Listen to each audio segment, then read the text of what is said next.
Welcome to Meet the Candidate. Today we're joined by Clint Smith, independent candidate for Congressional District Number 5. Welcome, Clint. Thanks. Great to be here. So you're running as an independent. How does that work? Well, I had to create my own infrastructure, my own organization, which was a bit of a challenge, but we have over 500 volunteers now and several thousand contributors, and so it's come a long way in the 8 months we've been really hard at it. So you're outside of the framework of either party then, and has that happened a lot in Arizona, or is this a newer phenomenon?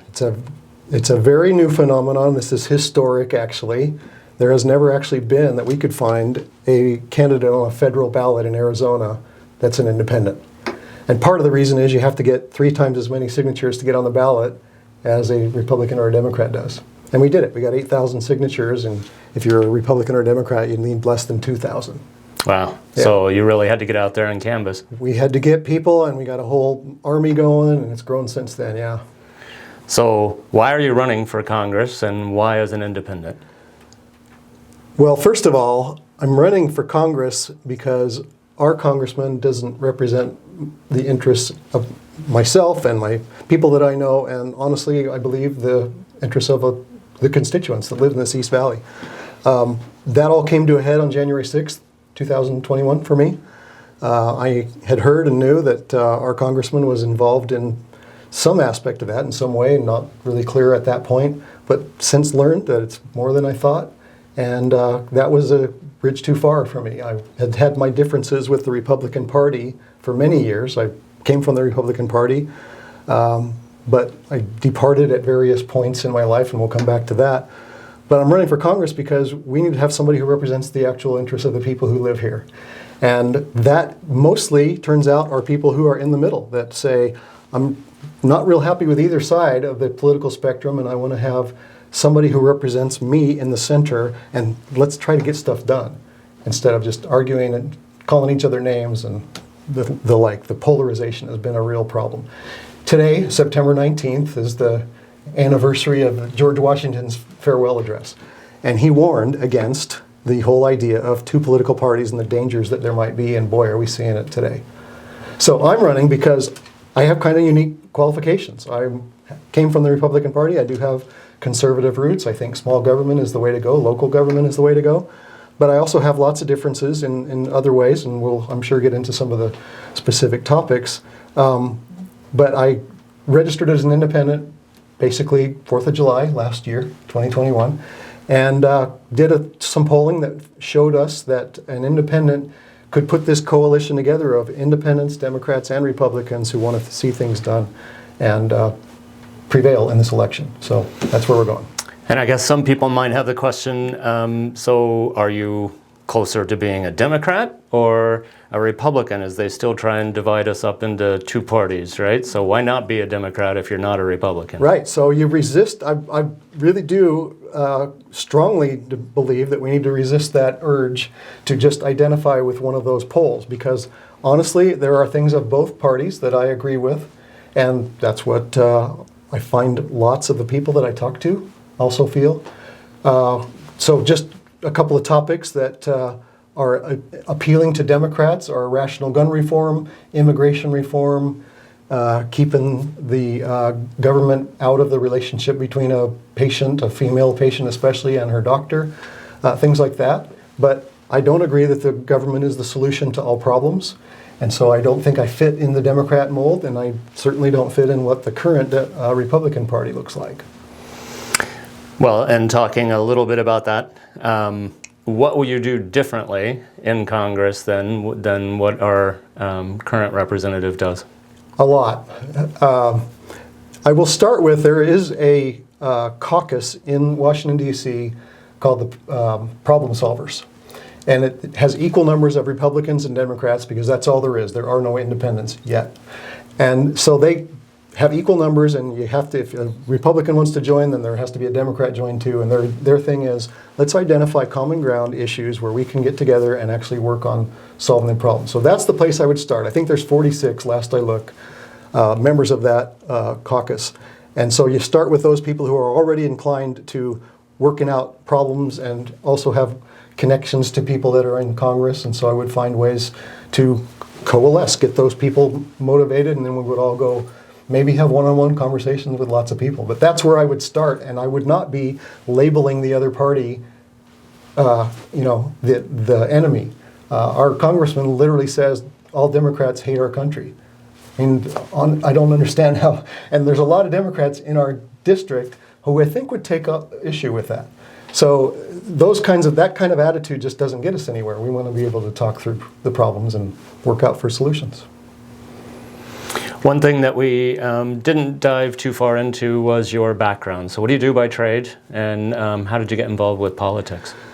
I practice law. I've done that for 37 years. I went to Arizona State for law school. Actually thought briefly, early, about a career in politics. Decided against that after I worked on a political campaign. I got involved in this. Basically what led me to this was the events of the 2011 range, where we had SB 1070 and a whole wave of anti-immigrant legislation, and also people who support their immigrant neighbors. Russell Pierce, some of your listeners and viewers will recognize that name, was a very high-profile Republican Senate president here in Arizona, who Andy Biggs also very much supported. And he was just over the top with some of the policies that they were promoting. So I got really up in arms about that when I heard about the recall election that was already underway. I said, well, maybe I should step up and run in that. And then as I talked around, I found out there was already a candidate who had been recruited for that. His name was Jerry Lewis. And so he was already lined up, and I said, great, I don't need this in my life. I'll go work with his campaign. And I found myself the next morning being introduced with John Giles, current mayor of Mesa, as a co-chair of that campaign, with a reporter putting a microphone in my face saying, who are you and why are you here? So that's where I got back into politics after many years of sort of just dabbling on the side. And we prevailed on that. An unknown conservative person took out, defeated a well-known conservative Senate president, and that's the model we're kind of following now. In fact, Jerry Lewis is the guy that invited me to consider doing this. So it came full circle. I see. Let's say that you're in Congress and you're working across the aisle to solve problems, but what does that mean for our local constituents, and what does that mean for businesses in particular? So how do you see Congress and business? Well, the first thing is I want to listen to what they have to say. What is on the mind of these constituents, businesses and not businesses? Everybody who's here has a voice. Some don't mind just kind of sitting back and not having it heard. I'm sorry about that. People have checked out of the system, and that makes me sad. But for those that are interested, I want to have town halls. I want to hear what people have to say. I don't assume that I know everything, that my party, which I don't even have, knows everything, or certainly that one person has all the solutions. So I want to work with the business community and the community in general to identify the issues that are applicable to them and to me as a federal office holder, because not everything is. And then go to work at it. That's the idea. I want to stay in touch with people here. One thing that was put into place in the last administration was tariffs on China. And there's been some tremendous calls to bring those down, but there's pros and cons to that. So how do you see international trade, particularly trade with China, and where do we go in the future? I've had lots of conversations with small business owners in this community, and some of them are really impacted dramatically by those tariffs, and not in good ways. It's all bad, and I do think that in general, a person who is conservative and believes the government should stay out of things that aren't really helpful. And in that case, there's more politics involved than actual economics. And my thing is, I want to pay attention to what the needs of our business people are and the communities that we live in. So I'm not a fan of those tariffs, and I feel like that's something that we need to take steps to unwind. Recently, the drought contingency plan has moved into a different stage, and we're looking at additional cuts. So how do you see Arizona's water future, what will you do in Congress? And then let's talk a little bit about Yuma and farming in the desert and how you see that going. Great question. Yeah, so pretty much everybody in Arizona that I talk to is very aware that we are in a crisis. And one problem with being in a crisis is it didn't have to be this way. There have been over the years and decades, climate change deniers, and that has led us to where we're now facing this monster problem that has become a crisis. And so what we need to do is deal with both the supply side and the demand side.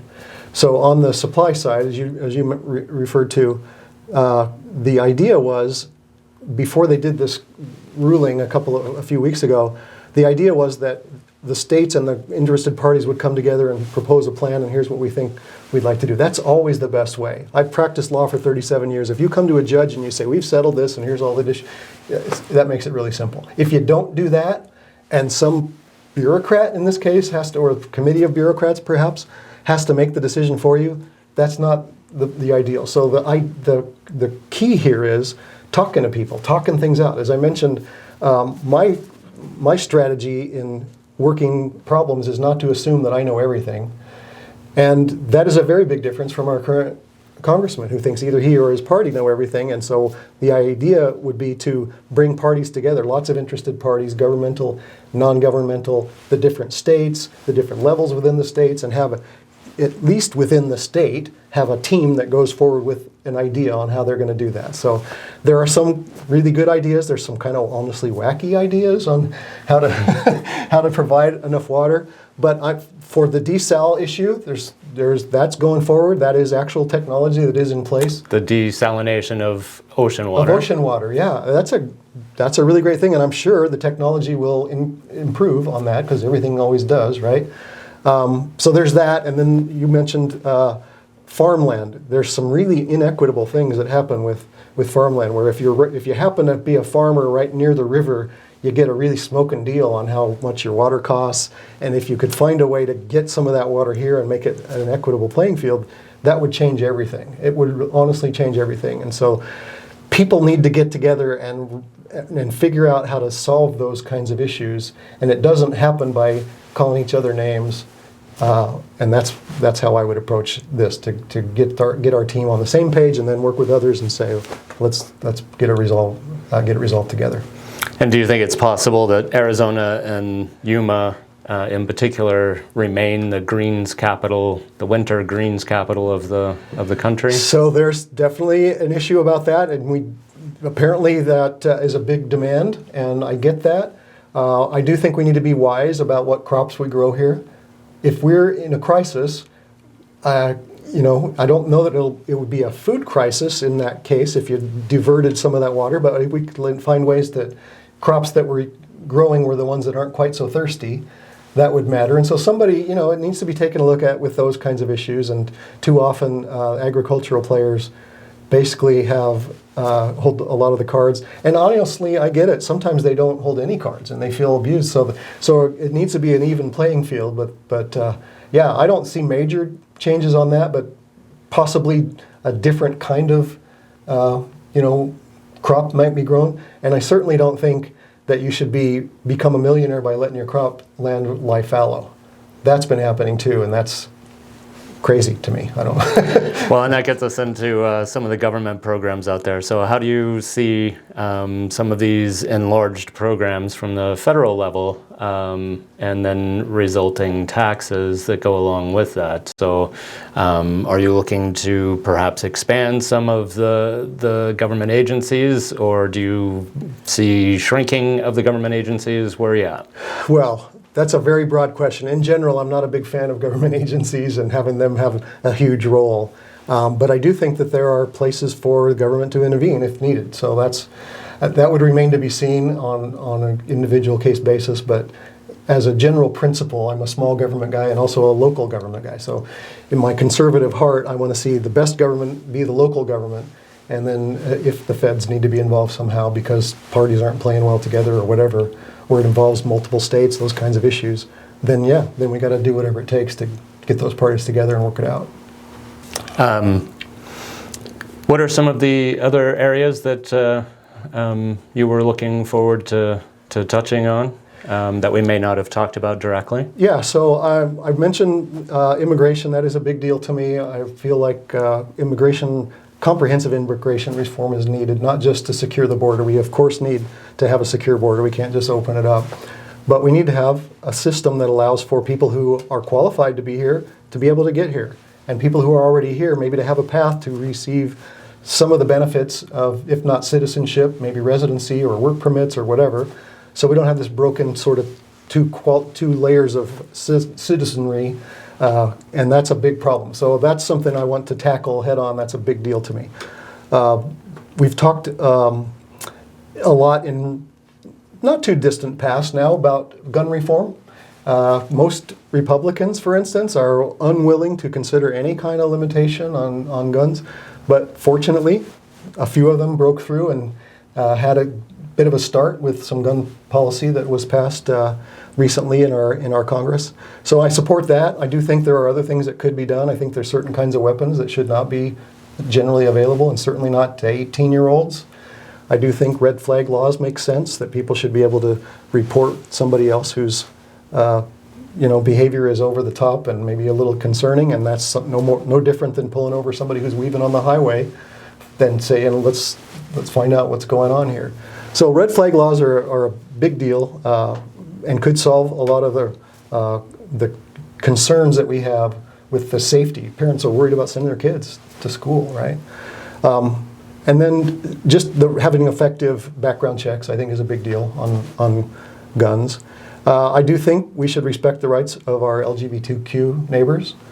We should not have people wondering whether the Supreme Court is going to invalidate their marriage. And so apparently it's going to require some legislation to take those steps and preserve those rights. So just a couple of the things that I stand for. Anything else that we may not have covered that you'd like to add? Well, if you don't mind, yeah, just to kind of conclude, I know that people aren't used to thinking about voting for an independent. I'm a unicorn, and that's a hurdle that we're having to deal with. As I said, I'm the only one who's ever gotten on the ballot. All the other independents that you've ever heard of that ran was a write-in campaign. So people are concerned with, if I vote for this independent, is that a wasted vote? Well, the polls tell us that it's not a wasted vote, that there's a lot of people, as I say, in the middle. This is the only way in this district to retire Andy Biggs as a settled, comfortable Republican conservative who in my mind has done way too much on the far end of the spectrum there, including asking for the FBI and the DOJ to be defunded, which is just beyond the pale. So a conservative can reach out to a lot of people with some of these policies I've talked about, where a Democrat, an independent can do that, where a Democrat really can't. There's only 26% of this district is Democrat, so we're working and focusing on an effort to educate Democrats on that reality, and so far so good. We've got this coalition, as I say, Republicans, Democrats, and a lot of independents, and that's the answer. So people could have faith in that, and we could actually do something major here and show the rest of the country that you don't have to put up with extremism in your district, even if it's deep red or deep blue even. And so if people still have questions, how do they get more information? Where do they find you? My website is clintsmithforcongress.com. I think we have the best email address is info@clintsmithforcongress.com, and we'll get back to you. Wonderful. Thanks. Thanks so much for being here, Clint. My pleasure.